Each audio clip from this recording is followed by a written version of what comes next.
Hello, it is Ryan, and we could all use an extra bright spot in our day, couldn't we? Just to make up for things like sitting in traffic, doing the dishes, counting your steps, you know, all the mundane stuff. That is why I'm such a big fan of Chumba Casino. Chumba Casino has all your favorite social casino-style games that you can play for free anytime, anywhere with daily bonuses. That should brighten your day a little.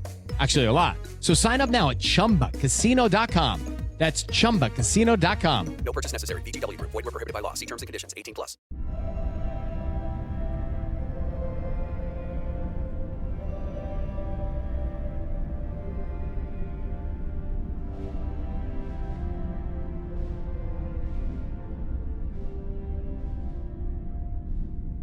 Welcome back to We Are Starfleet, a Star Trek discussion podcast. I'm Ian Buckley, your captain this week, joined by the fabulous Ashley Thomas, who's going to help me break down episode 6 of the 5th and final season of Star Trek Discovery, Whistlespeak. How are you, Ashley? Hey, Ian. I'm well, thank you. How about you? I'm doing pretty well. Always happy to have a new episode of Star Trek to discuss. Yeah, you know, anytime I get to get up in the morning and make a cup of tea or some coffee, get some water, talk about Star Trek, it's a good day. It's a good start to the day. Yeah, there are worse ways to start the day. Absolutely. So, episode 6, Whistlespeak. What did you think, big picture, broad strokes, about this week's episode? I think this is my favorite thus far of this final season of Discovery. I think you've got a lot of really interesting topics. You've got a new alien species that we haven't seen before, so that's cool. We have mentions of a Denobulan scientist, so sadly we do not get to see another Denobulan. It felt like a bit of a tease. I got really excited the first 8 minutes of this episode, and then I was like, oh, we're not going to Denobula. Great. I know, right? I mean, honestly, they would have just had to, pay some big bucks to John Billingsley, get him back on, so... I know. I would love John Billingsley to have had a Phlox descendant cameo. I mean, how many Sooms has Brent Spiner played by now? Yeah, seriously. Let's get some more Phloxes going. But anyway, I liked a lot of the different themes that we discussed. I thought it was a really interesting and creative way to do that. That was also not something I've seen in a lot of Star Trek, or maybe at all before. So I really enjoyed that. And then, of course, anytime Michael and Tilly get to go on a girls' trip together, I'm down. I want to go on girls' trips with them. I think it would be a great time. So I think it's my favorite thus far. How about you? I think I have to agree. I may not be ultimately as high on it as you once we've finished our discussion, but I do think, for me, it was the best of the season so far. I think that there were some elements that worked really well, and it felt solidly planted in Trek tradition, and as far as like the themes that it wanted to explore. I think my biggest complaints, honestly, was probably the Denobulan tease and not actually getting to see one. But no, I have some criticism for the episode. I think some of my issues with the episode are things that I have some challenges with as far as Discovery goes as a whole. They aren't necessarily unique to this specific episode, but we'll get into it. I like the episode overall. I agree with you. I think it's my favorite of the season so far. All right. So, what happened this week? What happened this week? While undercover in a pre-warp society, Captain Burnham is forced to consider breaking the Prime Directive when a local tradition threatens Tilly's life. Meanwhile, Culber tries to connect with Stamets, and Adira steps up when Rayner assigns them a position on the bridge. So, this episode was written by Kenneth Lynn and Brandon Schultz, and directed by Chris Byrne. Awesome. Thank you for providing that summary and those details, because I did not write that down. Well, to be fair, I did not write that down either. Thank you, whoever wrote the copy for that at Paramount Plus. Fair enough. Fair enough. I didn't think to look it up before asking that question. All good. I had it handy. That's why I'm your number one today, bud. You're the best kind of number one, the one that allows the captain to look like gold even when he's a complete knucklehead. Cheers. So, yeah, in terms of the things that I really enjoyed about this episode, some little character touches. Rayner we've seen developed as a character over the course of the season. Maybe his demeanor has softened a little quickly. 6 episodes in, he went from being like the hardest of hard asses to I think we're seeing that heart of gold revealed pretty quickly. I think that's partly a reality of just we don't have that many episodes. Right. Sometimes in the service of certain characters' growth, you need to have like personality transplants happen between episodes. But I really liked how his approach to throwing like the ensigns right into the deep end of bridge work with getting Adira involved. I thought that really fit with his character. He seems like the kind of dad who teaches his kid how to swim by throwing him in the deep end of the pool. And so I appreciated that was reflected in his first officer approach in this episode. I thought he was a great first officer in this episode, and his dynamic with getting Adira involved was a big part of that. Yeah, I really enjoyed that. First, this is the first time we've really gotten to see Adira do some work up front. They're mostly back in engineering, which is great. And nothing wrong with being in the engineering room. Shout out to Scotty. But getting to see Adira really push themselves, I thought was really cool, and it was good for their character development. So I appreciate that. Because they're always second guessing themselves all the time, and so having that opportunity to shine and to learn to trust themselves. Like Rayner specifically says, Adira followed up on a hunch, and there you go. And it worked. The hunch was right. So learning to trust their intuition, their knowledge, their skill set, really, I feel like gave them a lot of confidence, and that was really cool. Yeah, they're going to be so much more confident the next time their number is called, so to speak, and they're being asked to do something of significance. They're going to have this experience to look back on and be like, no, I know I can do this. I already did. Mm-hmm. Mm-hmm. Yes, exactly. So I love that exploration of the relationship between a first officer and the lower deckers, that mentorship role. It seems I'm happy to see Rayner step into it. It's a far cry from where he was just a couple of episodes ago. So while that character growth may be very rapid, it's also ultimately working towards a welcome new dynamic that he's establishing with the rest of the crew. Yeah, definitely agree with that. I also really liked, as we've been going on this sort of episode by episode, every week we're chasing a new clue kind of mystery. I liked that this week Burnham's involvement in the actual away mission felt much more organically entwined with her actual area of expertise, anthropology. It wasn't just Burnham's going down on the away mission because she's the star of the show, which it does sometimes feel like in this series. It's she's leaning into her profound knowledge and interest in xenoanthropology, xenolinguistics. I thought the scene with the Whistlespeak, where we get the title of this week's episode, was great. I love that exploration of the way that different linguistic patterns can inform. You can make inferences about the culture of a particular people based on the way their systems of speech have evolved and developed, and you could see how much that lit her up inside intellectually and how engaged she is.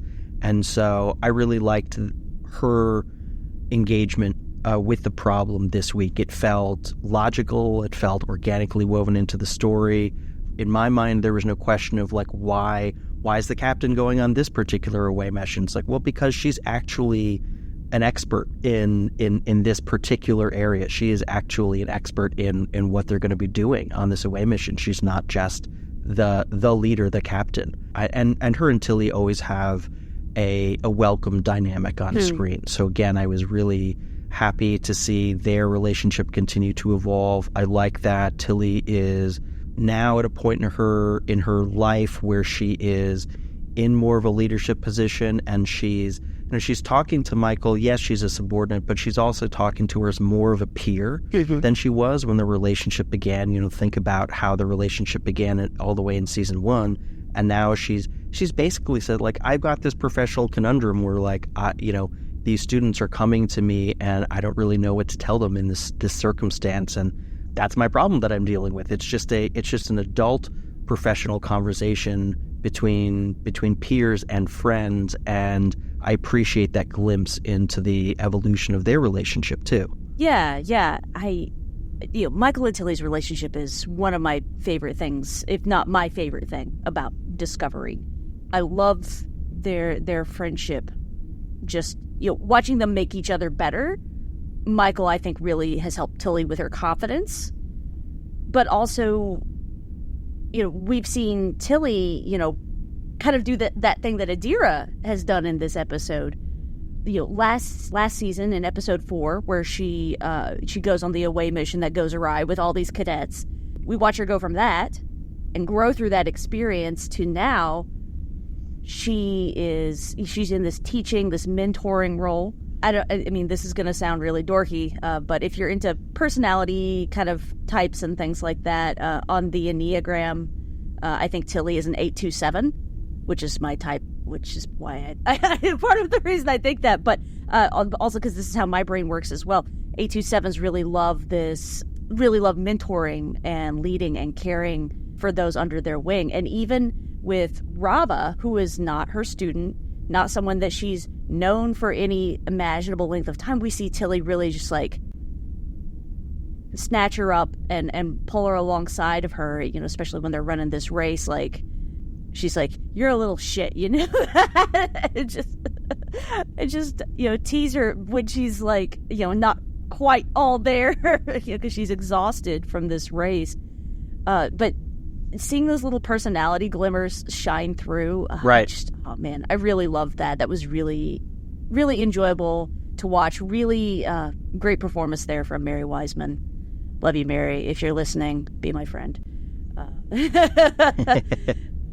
Seriously. Yeah, I good call on her relationship, not just with Michael in this episode, but with Rava, where they have, in a very short span of time, this meaningful connection established. And it is reminiscent of, it sort of reminds you of, this is probably why Tilly enjoys working with students and why students enjoy working with her, despite apparently many of them asking her if they should just leave Starfleet Academy. But she's the one that they're approaching, right? Right. She's the one that they have established that level of trust with, where they know that they can go to Tilly and get a straight answer.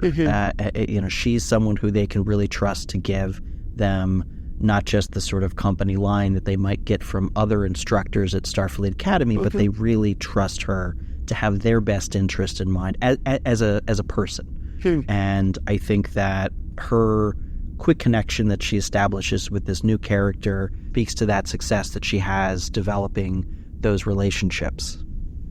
Yeah, there's a phrase that goes, be the adult that you needed as a kid.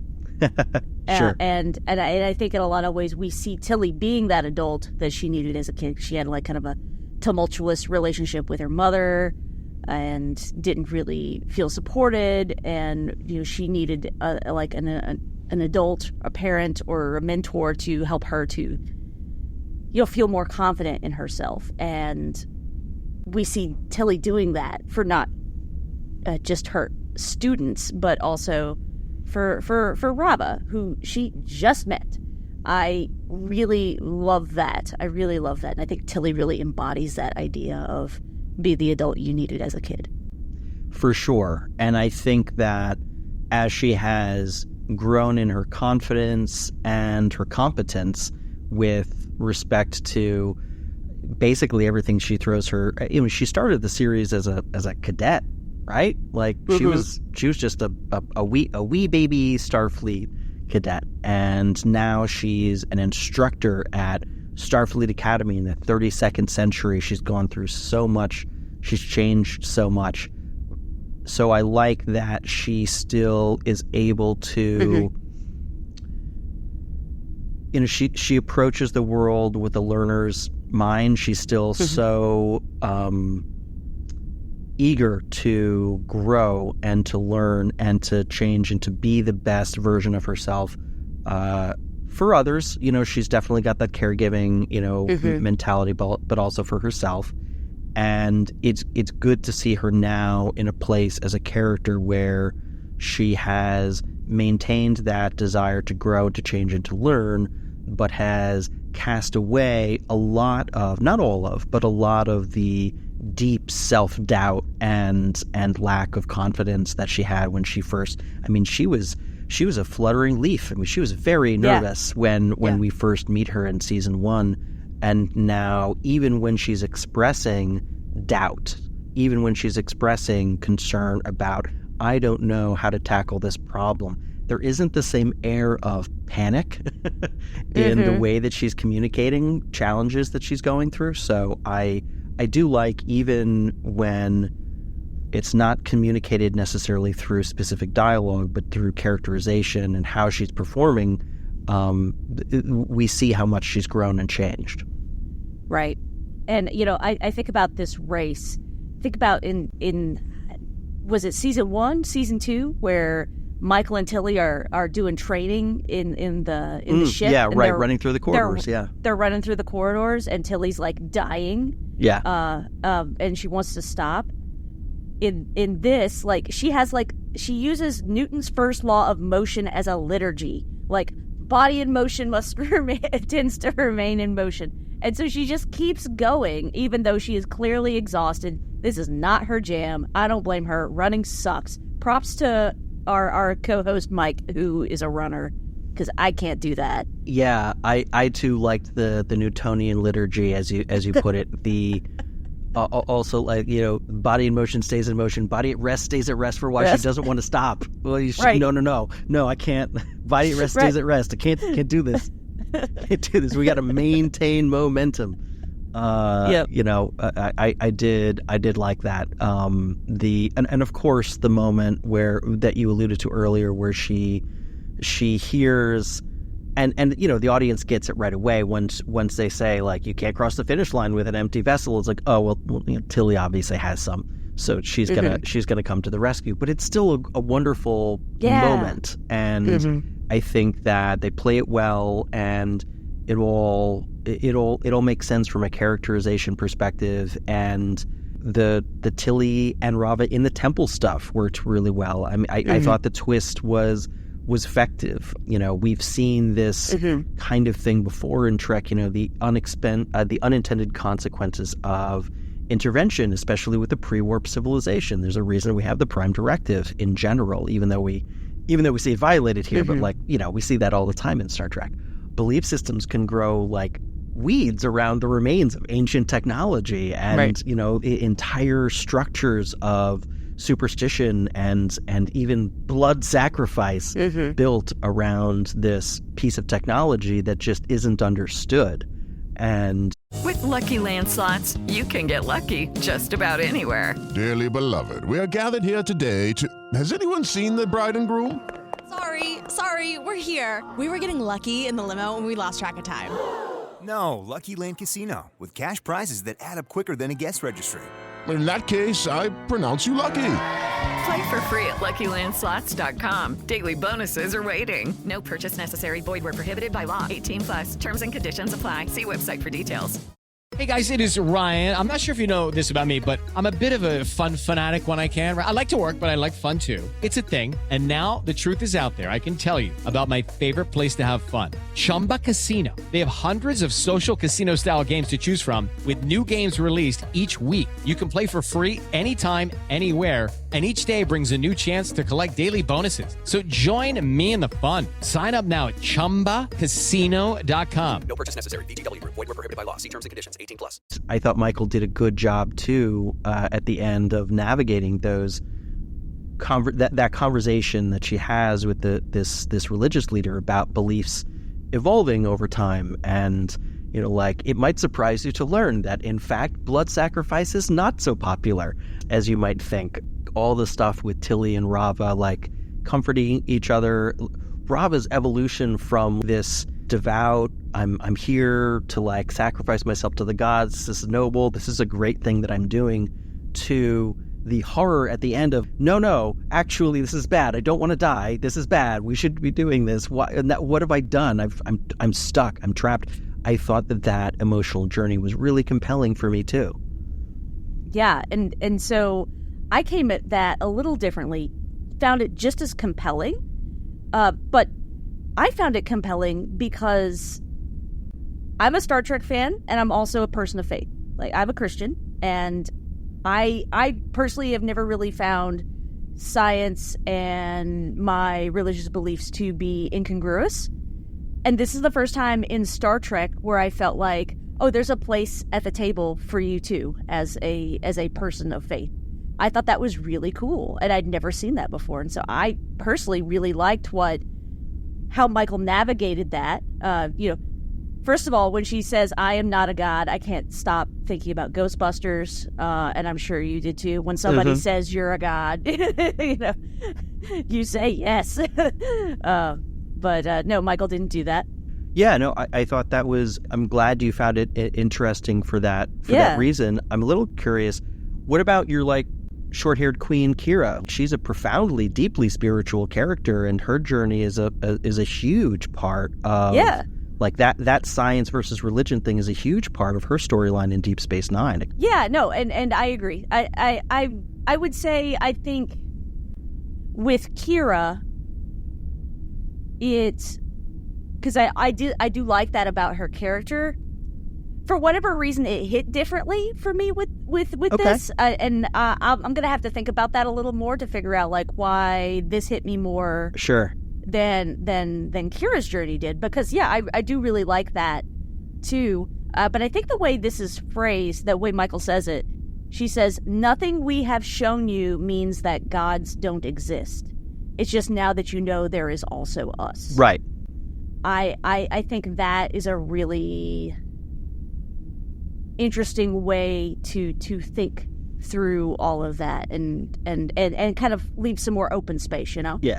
I mean, it's a clever way to thread the needle, too, when you're talking to a character who has spent their entire life believing in the gods, in believing this specific role of the gods in their lives. Michael is saying that this specific belief that you've had isn't true. She may not say those words, but she is saying this thing's technology. It isn't. It isn't. She is saying that, but what she's being clever about is not saying, therefore, none of your other beliefs are true. Some of the people on this planet may eventually come to believe that on their own. That, if this thing we believe to be true wasn't.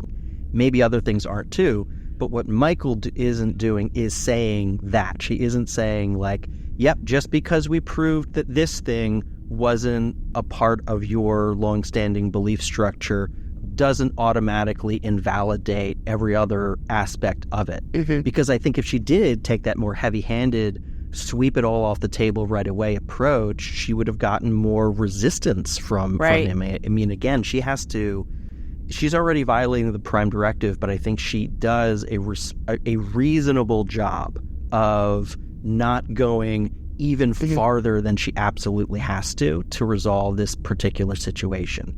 Because she's already blown this poor guy's mind, right? Yeah. His brain is melting out his ears because of what he's just witnessed and what he's just learned, and he's having to process all of it. It wouldn't be responsible for her, even if she wanted to go even farther and say, and by the way, everything you dumb fuckers believe, untrue. All false. There's no need for her to do that. Well, and this guy, too, was already having a crisis of belief because his kid is in there. Yeah, of course. And he knows what's going to happen. Yeah. And so I can appreciate this tension of wanting to be faithful, but also, hey, that's my kid. I mean, there's, the story of Abraham and Isaac in the Old Testament. I mean, it's this very story. Right. So it's this interesting parallel, albeit a different outcome here for this story. But I appreciate what Michael said because she is respectful of his culture and belief, and saying, just because you know about this doesn't mean that the gods don't exist or the run did not happen. Yeah. It doesn't negate those things. Right. And look, it's also, like I was saying before, like from a practical perspective, if you have decided, like you've decided to set aside the Prime Directive, just like Michael has here, just like plenty of other captains have in the past under other circumstances, we've set aside the Prime Directive. If you wanted to get a culture that was practicing human sacrifice to stop, it makes more sense to come up with a reason to stop that specific practice than to say, by the way, your entire belief structure is nonsense. You've all been living a lie. Like, they're much less likely to accept that latter proposition than they are to accept some specific evidence, right? This is based on evidence. Like, we can prove to you that this thing is a piece of technology that was placed here by people not dissimilar to us 800 years ago. And not just say, by the way, everything you've ever believed your entire life is a lie. You've all been worshiping false idols. There is nothing. There's no sense of like finger pointing and saying you're all delusional and stop it. It's this much more like softer kind of humanist, like, hey, I'm going to just ease you into this idea that, by the way, like all the people you've been killing all these years didn't actually have to die. We don't want you guys to do that anymore. Probably not the best thing to be doing. You definitely don't have to. I think it's a much more sensible approach that she took. It works in both senses from what you and I are discussing here. It definitely works in both perspectives there. I also think part of the reason this hit me a little differently than, say, like Kira's journey in Deep Space Nine is because a lot of other times in Trek series or other sci-fi, when it comes to like, oh snap, we actually need you to jump into the volcano or in this case get, suffocated in this vacuum chamber or whatever, it's always met with, oh, we got to get our people out of here, and there's no thought to the repercussion of what have we just done to the society. Also, nothing's going to change about the society. We're just getting out of Dodge. I think that's why this hit me a little different. It was a very nuanced approach to that kind of situation. It was the kind of approach that I think as audience members, I mean, I can certainly speak for myself. I can't speak for all Trek watchers, but of a situation of, yeah, I know the Prime Directive is here. Just let me have a conversation with this person, right? Just let me talk to them. Let me try. I'm not going to let people die unnecessarily when we could just have a conversation. We do see in, not that I expect that we'll actually revisit this people and see what the long-term effects are. Like, it is very much going to be a Trek episode in that sense where we leave profoundly changed peoples and we never hear from them again. We never learn what the consequences were. But I think this, like you said, represents an effort on Michael's part to minimize the level of cultural impact. Because we were saying, like, it would do a lot. It would be not just probably less effective as a conversational technique, but also more profoundly damaging to the society if you said, by the way, all of your beliefs are nonsense and you should abandon them immediately. That could really profound societal change that they're not ready for all at once, and that could cause chaos and death and etc. And I think that taking this sort of softer approach, more reasonable, like, hey buddy, like, sit down, we're gonna have a little chat, and we're gonna figure this all out, and it's not gonna be this big profound, I mean, it's scary for him to change, I think, but what she essentially says at the end is I think something that we fundamentally understand to be true, which is that beliefs can evolve. Beliefs are just a system of what I think about things. That's all it is. You can change your mind based on new evidence, hopefully, and not just whim. But yeah, those beliefs can evolve, can change, and in a less bloodthirsty direction. Yeah, Yeah, no, I would agree. I think that probably covers my feelings as far as the stuff going down on the surface. I think we're both in agreement that everything going on the surface kind of really worked for us. Really, from point A to point B, I didn't really have many notes on that. How did you feel about the story that we were getting up on the ship? We were mostly following Hugh as he continues to wrestle with the after effects of his experience on Trill. He's having a hard time with this for some reason, and I'm not following exactly why. Okay, you and I are on the same page then. I mean, Culver has experienced a lot of, really bizarre things. Right. First of all, he was dead. Yeah. And now he has not. His spirit endured in the mushroom realm. Like, this show has gone to some weird places with him specifically. I mean, that's enough to give you an existential crisis, which he had last year, or last season. Right. And he did. With this, I appreciate, one, I like this. I like the idea, but I'm also a little freaked out about the idea of being able to pull a memory of someone out of my head, put them in a hologram in front of me, and have a conversation with them. I mean, I think we deal with something like that a bit in episode 4, where Michael literally has to face down her past self, in a very literal sense. This is something kind of similar, where, it's Hugh is trying to use this as like kind of a counseling, like a therapeutic technology of being able to speak to someone from your past and then have AI create responses based on what you recall them actually saying. I think that's kind of interesting. And would I love to talk to my grandma again? Absolutely. Like, I think about that a lot. It's like, I would give a lot to have another cup of coffee with my grandma. And so I think there's some interesting benefit to this, but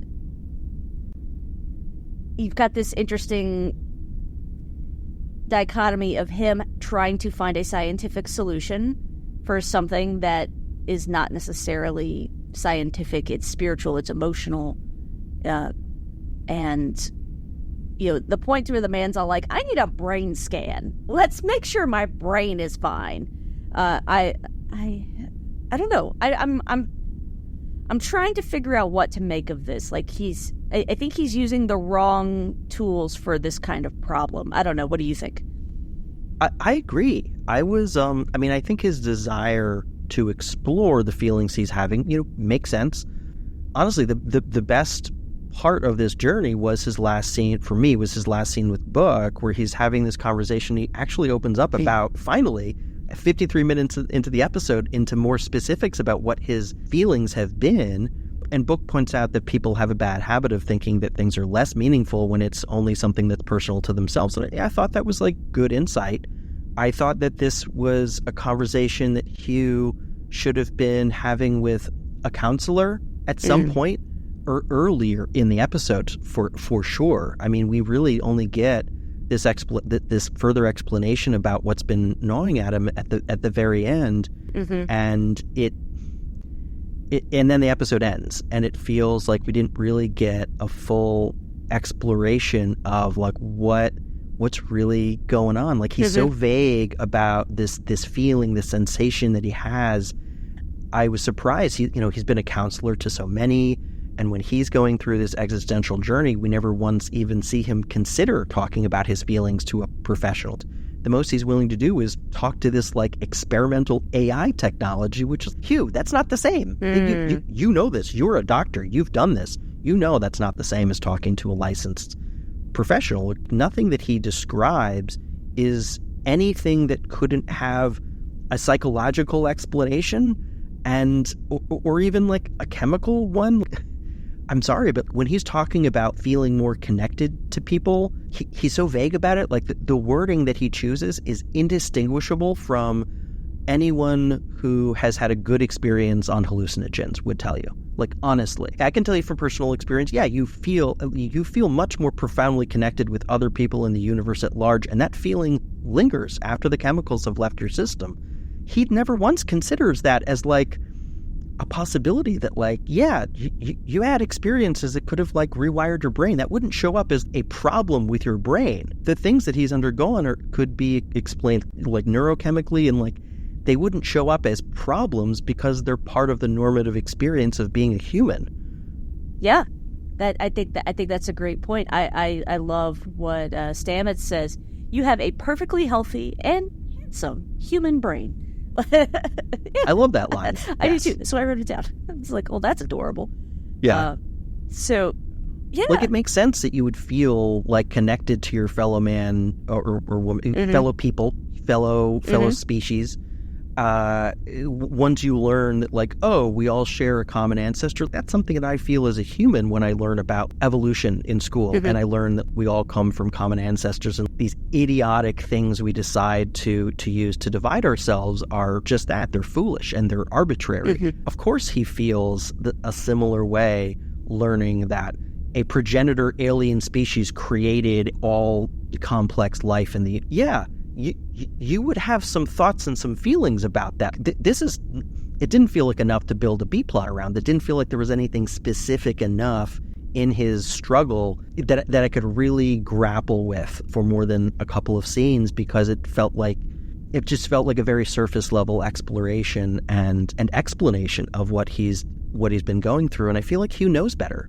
Yeah, and I think sometimes, especially if we're trying to work through a problem where this should be one of our areas of expertise.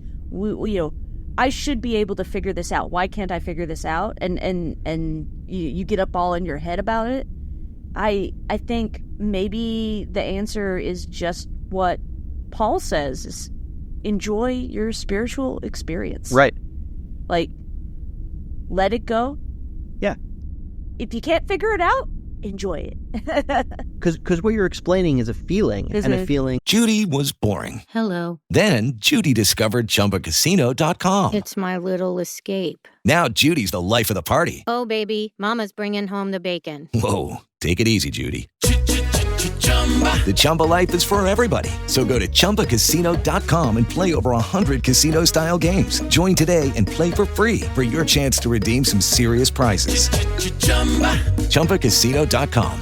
No purchase necessary. Void where prohibited by law. 18+ terms and conditions apply. See website for details. Hello, it is Ryan, and we could all use an extra bright spot in our day, couldn't we? Just to make up for things like sitting in traffic, doing the dishes, counting your steps, all the mundane stuff. That is why I'm such a big fan of Chumba Casino. Chumba Casino has all your favorite social casino-style games that you can play for free anytime, anywhere with daily bonuses. That should brighten your day a little. Actually, a lot. So sign up now at ChumbaCasino.com. That's ChumbaCasino.com. No purchase necessary. VGW Group. Void where prohibited by law. See terms and conditions. 18+. That is positive. So, like, just experience the nice feeling. It does feel good to feel more connected to other people around you. If he had not had that in his life before and then got it because of this experience with the Trill, because of learning about the progenitors, great. I love that journey for him. But that's not there must be something wrong with me kind of problem. That's just a part of human experience. A lot of people go through that, and they're not necessarily, this is not a commentary on feeling spiritual or whatever, but a lot of people describe those feelings as in non-spiritual terms as well, but they're still experiencing, you know what I mean? Like, this is just a part of being human and of experiencing something profound. This is something we all have the capacity to feel. It doesn't really, to me, seem like this big mystery that he needed to solve and then kind of not solve at the end. Yeah. I mean, and maybe we'll get more insight into what he's thinking, feeling later in the season. We still got 4 more episodes to go. So we'll see what becomes of it. I did enjoy the conversation that he had with Book and trying to work that out. And I wrote this down in one of my Star Trek Discovery reviews a while back, but when Hugh starts he's counseling everyone. Everybody's working through their stuff with him. That's great. I asked the question, who counsels the counselor? Right. And it seems like we only have one counselor on this ship. I feel like you need at least two. Yeah. I mean, I don't know if there was a second counselor on Next Gen on Picard's Enterprise, but I'm sure Troy could have used some backup too if she didn't have it. So I think Hugh's pulling double duty here with Chief Medical Officer plus ship's counselor. I think he could use some backup. Yeah, I agree. I think for someone who and this is maybe part of his character, like he does focus so much on everyone else's needs, caring for everyone else, having all the answers for everyone else, that he doesn't necessarily and hasn't necessarily built up any sort of self-care infrastructure on board the Discovery. Really, he doesn't have every series that I think has ever involved a psychiatrist as a character. Think of like The Sopranos or whatever. Inevitably, there are scenes where they themselves, the therapist, are having their own therapy session with someone else. Because of course they are, because they're also going through shit. Yeah. So the fact that Culber never even seems to ask the question or consider talking to someone else just seemed like a real head scratcher to me. Yeah, and again, maybe it's part of his personality. Hugh cares for everybody else, and Hugh thinks he can figure out everything himself. Right. Which is not an uncommon trait. No, it is not. And so maybe that's why. And maybe there is another ship's counselor on board Discovery. We just don't know because Hugh never goes to see them. Right. Yeah, just like we've never met the chief engineer. Right. Exactly.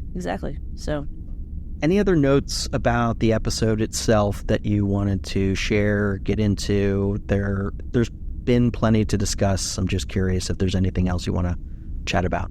Two things that we haven't chatted about yet that I'd like to touch on very briefly. We get another Infinity Room with Kovich. We do. Yes. Have you heard the theory, and I can't remember if we've talked about it on the show or not. The theory is that Kovich, or as they like to call him on Mission Log, Dr. David Cronenberg, Dr. David Cronenberg, or Kovich, is actually from the 21st century and is just hanging out. And he's figured out how to get to the 32nd century. That's why he wears 21st century suits. He wears glasses. He has a legal pad from the 21st century. So the theory is that he's actually a time traveler. So I don't know if the writers have heard that theory or if that's actually what they're going for with Kovich, but they really leaned hard into that in this episode. They sure did, and I think it's a fun thing to think about. I don't know how much value the term time traveler has in the 32nd century, like when we've been centuries past the time wars and everything. Like, everyone in Trek can be a time traveler. Many of them have traveled through time. I don't doubt that all the time travel tech that Starfleet has, even the stuff that got banned after the war, like, Starfleet intelligence is still using that shit. They still have access to it. They're popping back to whatever the century they feel like it, as long as they don't pollute the timeline. Like, I'm sure he's popping back to Staples in the 21st century to re-up on legal pads whenever he feels like it. That tracks for me. Yeah. He can just replicate a few more of those. I think that'll be okay, right? That's true.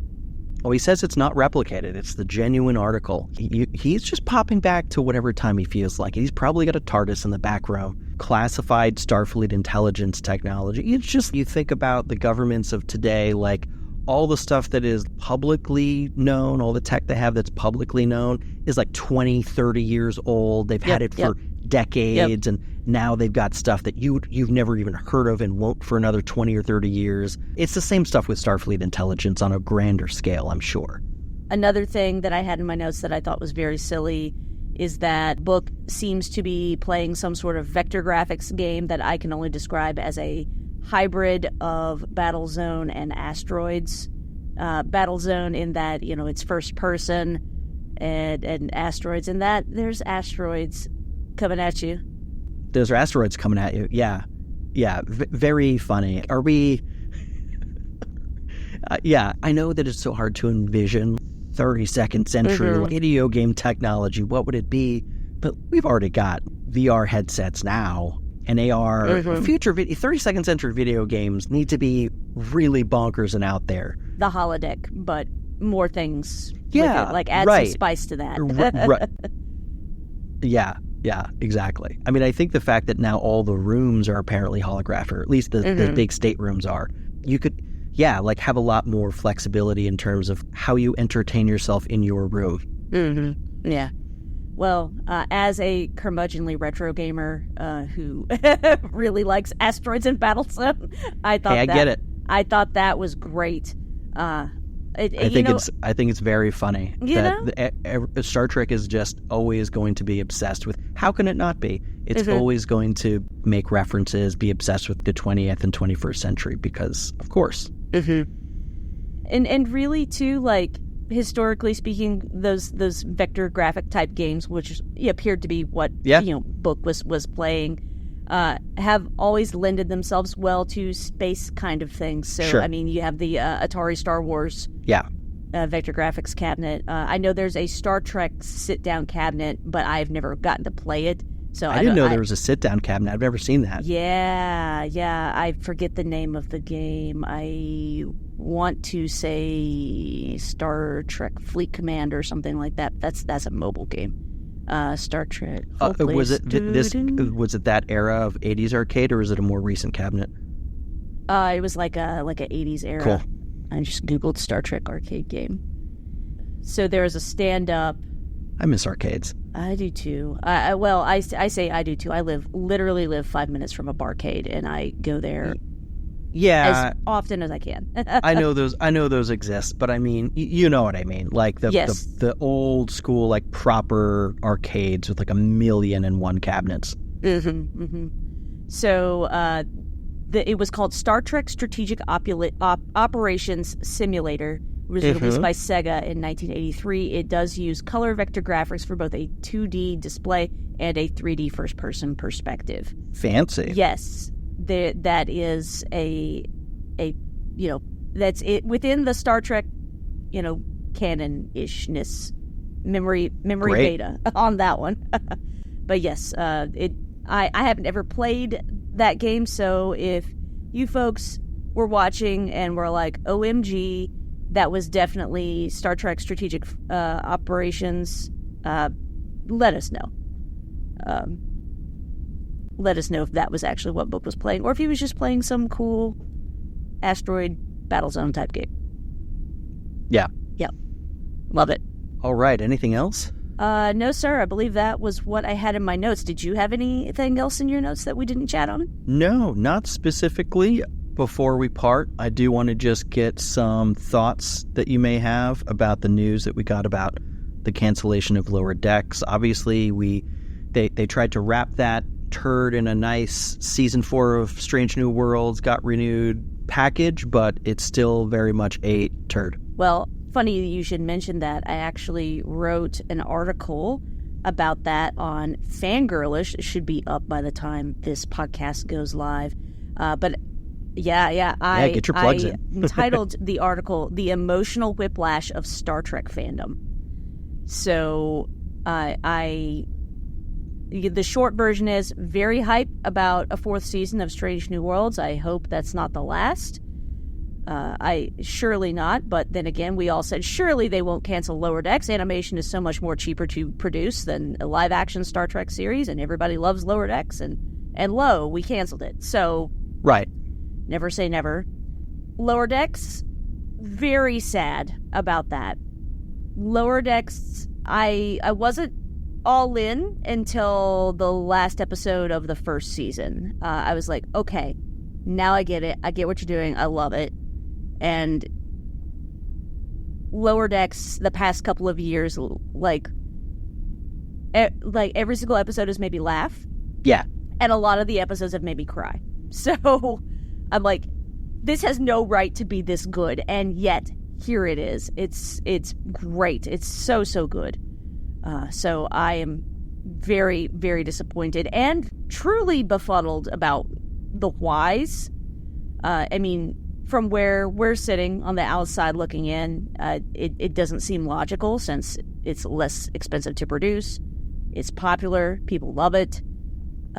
You get great and fun, like, merchandising opportunities. Moopsie, hello. I think Lower Decks is a real knockout show, and I think it's a shame that, it's getting this 5th season. I don't think they were done with the 5th season yet, so hopefully our writers can offer our Lower Deckers a solid wrap, and I'm sure they will. The writing for that series is just outstanding. But, man, that sucks. Huge disappointment. Yeah. I mean, really. And look, it's always, I talked to Craig a little bit about this a couple weeks ago. It's always tough to make conclusion based on viewership numbers that we have no idea about. Like, I have no idea how popular Lower Decks actually is in terms of real viewership numbers, because the streaming world sucks. What first seemed promising is now a hellscape, and one from which we will never escape. And I think that, I hope that it gets shopped around. I mean, that always feels like a possibility these days. 10 episodes a season comes out like once a year if we're lucky. It just doesn't seem like a tall order financially. And you have to imagine it's a lot easier, not just VFX wise, but in terms of scheduling and overhead, and like, you're not constructing any sets, right? It's much easier to schedule voice work around an actor's schedule than it is to schedule, a 10, 12, 15 week, however long shoot you need to schedule. That's a significant commitment for an actor. They have to be there on set for that span of time, barring a couple of, maybe they get an excuse to go do a project somewhere else if they're not needed. You don't have that with an animated series, and this series especially, like, its animation style is, I'm not saying it looks cheap, but it is a more affordable style of animation to produce. I just don't. You can't tell me it's not because they ran out of stories.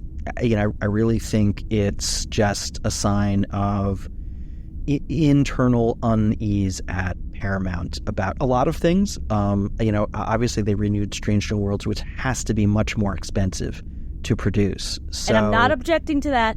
Just to be clear, this isn't an either-or situation. I don't understand why you can't do both. I don't understand why you can't do both. You are literally getting Discovery and Picard off your books. You don't have to pay for those shows anymore. I don't understand. You've already cut loose Prodigy, ended Picard, you're cutting loose Discovery. I thought the cost-cutting and series-cutting measures were over, and that Lower Decks of all of them was probably likely to be the safest because of how affordable it is to produce. The episodes are short.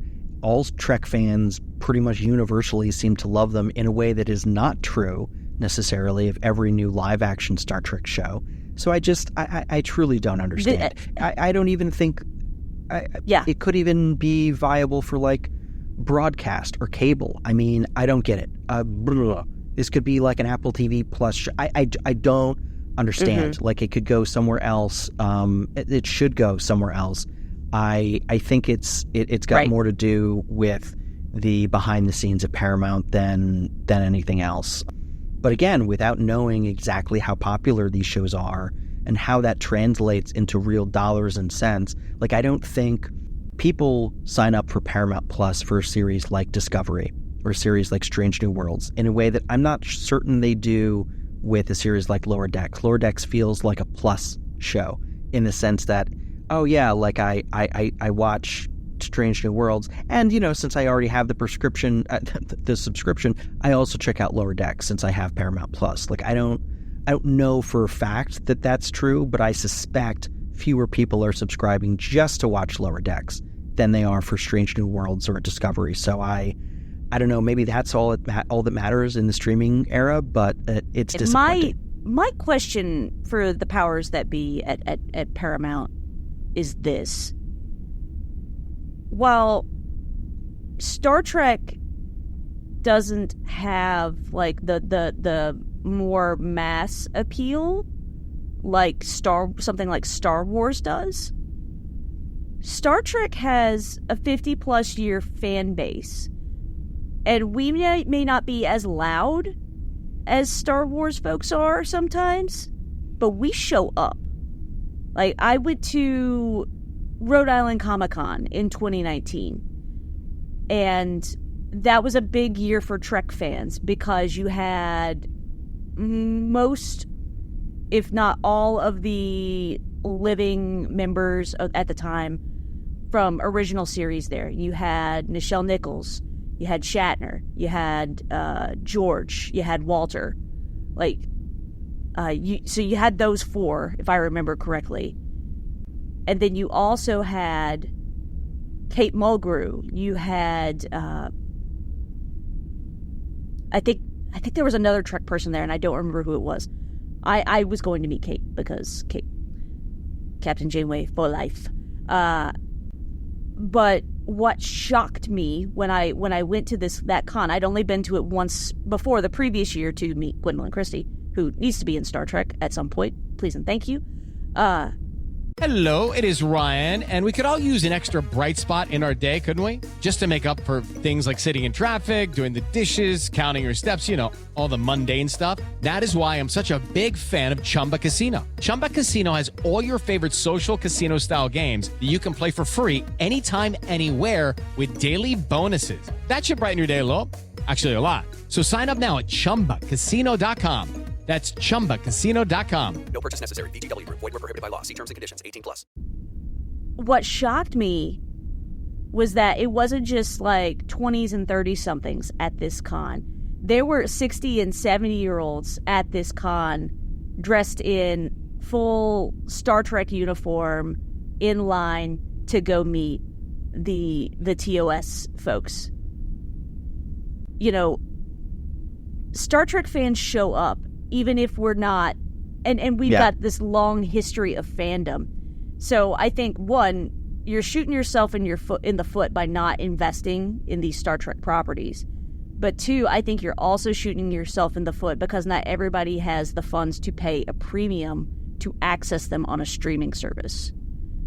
And they've been better about putting some of the newer Trek shows on, like Pluto TV. I know last year they put Strange New Worlds on there, and I haven't watched, so I don't know if it's still there. But that's free. That's a service that's free with ads. It's not broadcast TV, and it doesn't have to be per se. But still, you're not enticing people to want to come watch these shows because they're just not accessible to most people. And they've been pretty faithful with physical releases of these things. Yeah. But again, those are kind of pricey too. Yeah, they could decide those are not cost effective. And we've never gotten HD remasters of Deep Space Nine or Voyager. I mean, and we probably won't because they were all filmed on videotape. Right. Yeah. So I mean, look, I get that's a much bigger investment than home video physical releases of these streaming shows, but Apple TV Plus, they've yet to release like their Oscar winner from like 3 years ago on physical media that does not exist legally on physical media. So the next regime could decide that actually we won't be doing physical media releases anymore. Thank you very much. And what are we going to do then? Yeah, and I Googled because I knew that Stranger Things did have a physical release for season 1 at least, and it looks like they've only released season 1 and season 2 on DVD Blu-ray. Yeah, and that's like their breadwinner right there. So what gives? I mean, people can't subscribe indefinitely. Yeah.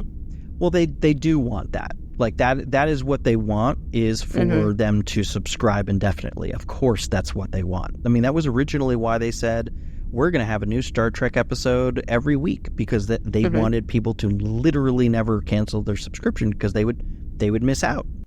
Right. And while I can appreciate that, and I've always opted for the 1 year plan because that maths out to less money per month than it does just by paying monthly. But even so, I mean that was like $175, $165 for like a whole year. It's still pretty pricey. So yeah, especially since most people have multiple streaming services. I mean, I shouldn't say most. Many people, for example, have multiple streaming services. Right. Yeah, I've got a few, and I've pared back just because they've all gone up in price. They've all limited their offerings. Yeah. Inflation. There's so many factors playing in here, and I don't think the folks that are running the show at the studios are really keying into that. People don't have the expendable income to be able to do that anymore. So, yeah. But anyway, that's a rant for another day. But yeah, to answer your question, feel bad about Lower Decks being canceled. Feel good about Strange New Worlds getting renewed. The other thing, I don't know if you wanted to talk about it real quick, but the other thing that I have in this article called The Emotional Whiplash of Star Trek Fandom is we have yet another Star Trek movie announcement, ? Oh. It's not real until I'm physically in the seats and the credits start. That's kind of how a lot of folks are feeling. And, as somebody who came to Star Trek fandom through the 2009 film, I had never watched any Star Trek at all until I saw the 2009 film, which I am learning is less common, or excuse me, that it's more common now than it used to be. But at the time, when people who know me find out that they found out that I had never watched Star Trek at all before the 2009 movie, they were very confused because I literally watch sci-fi everything. I love everything in space. So they're like, "What? That just seems so natural for you. It just missed you by. Yeah, just passed you by.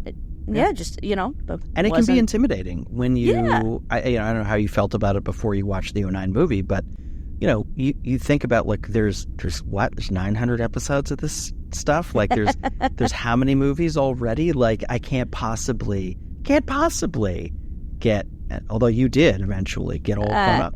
You've seen everything at least once, right? I have seen all of it. Yeah, the at the time that was before any of the new Trek came out. So this was 2009. So I had everything from original series to Enterprise to work through, plus all the movies, and that took me 6 years. Yeah. So worth it. Changed my life. Sure. It's literally my job. So I think yes, let's do a big screen Star Trek movie. I don't know that folks are real invested in the Kelvinverse anymore. No, it very much feels to me like its time is the opportunity is past, but Chris Pine is still out there wanting to make the movie. I mean, I think the rest of the cast are still out there wanting to make the movie. So if they are all on board and there's a good script and it actually gets greenlit and production starts, and I'm seeing updates from the set that the movie is real and it's actually in production, then I'll get excited again. But I just don't know who they think they're fooling with these announcements anymore, where it's like, I get that some of it is like these are industry press releases. It's not necessarily stuff that's been formally announced, but some of it has been, and some of it begs the question of who's getting excited anymore. Nobody believes you. Like, I'm sorry, but like you have created this problem. Nobody believes that any of these projects that you announce that you want to get people enthusiastic for, like nobody's going to be like sitting around and clapping more than politely at these announcements anymore until something actually makes it to screen. Well, and so apparently there are two now, like supposedly in the works. Like there's the Kelvin. Well, I say Kelvinverse prequel, but it's set prior to the events of Star Trek 2009. So I guess it's technically both Kelvin and Prime. It's a prequel, right? It's a prequel. But then you've also got this other film that's going to be a sequel to Star Trek Beyond.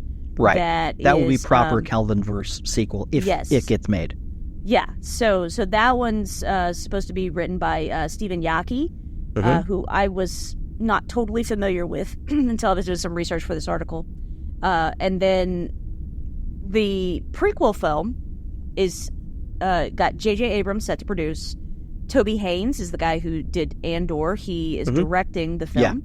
Yeah. And then we've got a script by Seth Grahame-Smith. So... Yeah. So that one has a solid pedigree behind it, but again, it's not the first, and it won't be the last, I fear. This is actually the 7th one of these films that they've announced, and we'll see if it gets any farther than an announcement, because none of the rest of them have. And it's disappointing. You've cried wolf too many times. People aren't going to get hype until you actually release a trailer. Yeah.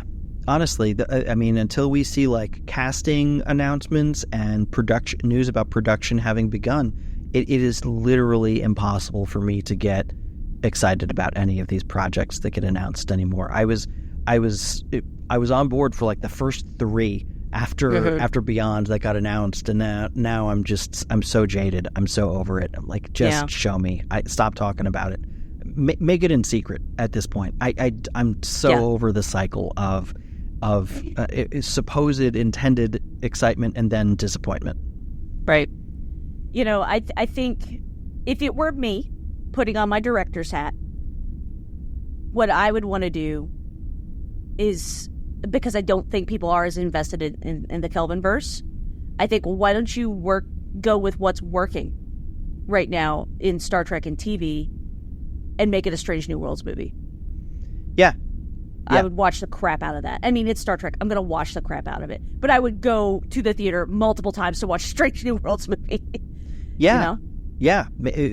Do a proper adventure with a popular television cast that is modestly budgeted and see what happens. That's what they did with the TOS crew when they made 6 of those goddamn movies. I love those movies. I'm not saying that disparagingly, but they made 6 of them. They were all modestly budgeted. None of them were blockbuster hits, but almost all of them made money. And at the end of the day, that's the name of the game. So I'm consistently frustrated by these companies, especially a company like this, chasing the mega bucks exclusively. I see the value in having a Star Trek 09 blockbuster level crossover success because it expands the audience. Right. But also, you have room to celebrate your existing success with, recognizable characters who Trek fans are going to show up for. And maybe it's not $300 million in profit, but it's profit, and it keeps the brand alive. It keeps expanding the brand. And look, I'm not one of those people who thinks that Star Trek belongs on television only. I've always thought the movies had value, and maybe that's because they were part of my entree into the world of Star Trek. But I've always felt like, and as a film lover, I've always felt like the films had value in and of themselves as films, and I want to see Star Trek getting back into the business of making movies again. I agree. So we'll see what becomes of that. But let's see if the folks at Paramount are listening. So if you like my idea, give me a call. Yep, Paramount. Please don't forget to like and subscribe. Yes, please and thank you. So. Okay, my friends. Why don't you plug your socials, your website, your writing, everything? Sure. So you can hit me up on Twitter, Mastodon, Buffer, Buffer is what I use to schedule Mastodon. Let's start it again. You can hit me up on Twitter, Mastodon, Bluesky, and Facebook at The Nerdy Blogger.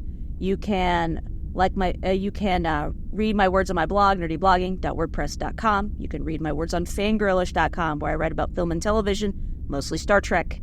You can hear my words being read on the Sci-Fi 5 podcast, which is 5 minutes of science fiction history 5 days a week. Full archive available at roddenberry.podcast.com. You can also hear me not just here on We Are Starfleet, but also on Podcast 616, which talks all things Marvel and MCU. and a new show called the Video Store Podcast, where myself and some other rotating hosts give you movie recommendations in the style that you would receive at a video store. And I think Sounds that's great. all my places. So Cool. How about you, Ian? I'm basically nowhere. You're here, buddy. I don't know. I'm right here, but I'm pretty much exclusively here. I don't have a blog. I don't have a website. I don't write anywhere. I don't do anything like you do. I'm not nearly as cool and capable as you. No.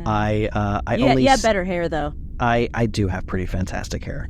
I only speak into microphones here about Star Trek on We Are Starfleet, about the Apple TV Plus show Severance on Illumination Above All, which I will be recording a new episode of very shortly, and should be coming out very soon, actually, once this airs. And if you search my name, you'll hear me pop up on other podcasts. I frequently guest on Movieversaries with Bo Nicholson, and you can hear me pop up on other podcasts around as well. You can find me on Letterboxd. I do sometimes actually post reviews of movies rather than just star ratings. They're usually short and succinct. I am there at Liberty Lad on Letterboxd. That's it. That's me. Thank you all once again for joining us on We Are Starfleet. Thank you, Ashley, for joining me today. Please like and subscribe if you've not already, and we would really appreciate it if you could leave a 5-star review wherever you get your podcasts.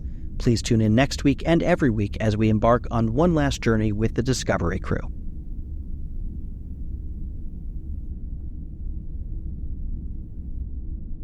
Hello, and this is Frame to Frame, part of the We Made This Podcast network. We are a podcast that take two seemingly unconnected films and slam them together with the most obscure theme that we can find. I'm Andy Williams. And I'm Sean Wilson. And every Wednesday, you'll be able to find out a little bit more about the different themes and different films that we look into. You can hear moments such as this. Gwyneth Paltrow has as many Oscars as David Cronenberg. That's just wrong in every sense of the word. Yeah, but you can't get a candle that smells like David Cronenberg. No, wait, I'm not going to go there. No, don't do that. I mean, we've done nearly 10 minutes on why you dislike Zack Snyder, and that was just the first person that I mentioned as a talented name within the now film. you've got to take us in a positive direction, please. Okay. Jared Butler is the lead of this film. Oh, that's not a good start. That's really not a good start at all. Keep going. I just want to say, I really love your philosophy about no matter how good or bad a movie is, there's a lot of effort that goes into it. I really like that philosophy because I find myself grappling with that. It's kind of like it's really easy to tear something down because the finished product that comes out in the cinema or on streaming is nominally bad, but it has actually had a fair amount of effort that went into it, regardless of how that's planned. Be sure to check your podcast app of choice every Wednesday to find new episodes. You'll be able to like, subscribe, and find us on social media at Frame to Frame Pod. If I asked you to think about Japanese movies, what do you picture? Anime, no doubt. You think of the beautifully rendered works of Studio Ghibli. Maybe you picture Godzilla and his coterie of city-ravaging kaiju. Perhaps you see Toshido Mifune wandering the countryside and armed with only his wit and his blade. And I know you're trying not to think about the pale-faced ghosts with long hair and creepy noises. And maybe you're a fan of the exploitation type of cinema, where schoolgirls wield chainsaws and machine guns with abandon. My name's Perry Constantine. I'm an author and a teacher, and back when I was in college, I had the exact same image of Japanese films as you did. It was my love and interest in these movies that led me to move to Japan. Now, almost 20 years later, I'm still here, and teaching classes about Japanese film. What I've learned in that time is that Japanese movies are so much more diverse than just anime or kaiju or samurai. Sure, those movies are fun, but by exploring the wide range of Japanese cinema, there's so much we can learn about Japanese history, society, and culture. That's why I started Japan on Film. In each episode, I'm joined by a different guest to help me spotlight just some of these excellent movies. We'll be watching the good, the bad, the popular, and the bizarre. Come along with us on a journey into the wide, wonderful, and sometimes very weird world of Japanese cinema. Listen to the Japan on Film podcast on Apple Podcasts, Spotify, or wherever you get your podcasts, and visit our website, japanonfilm.com.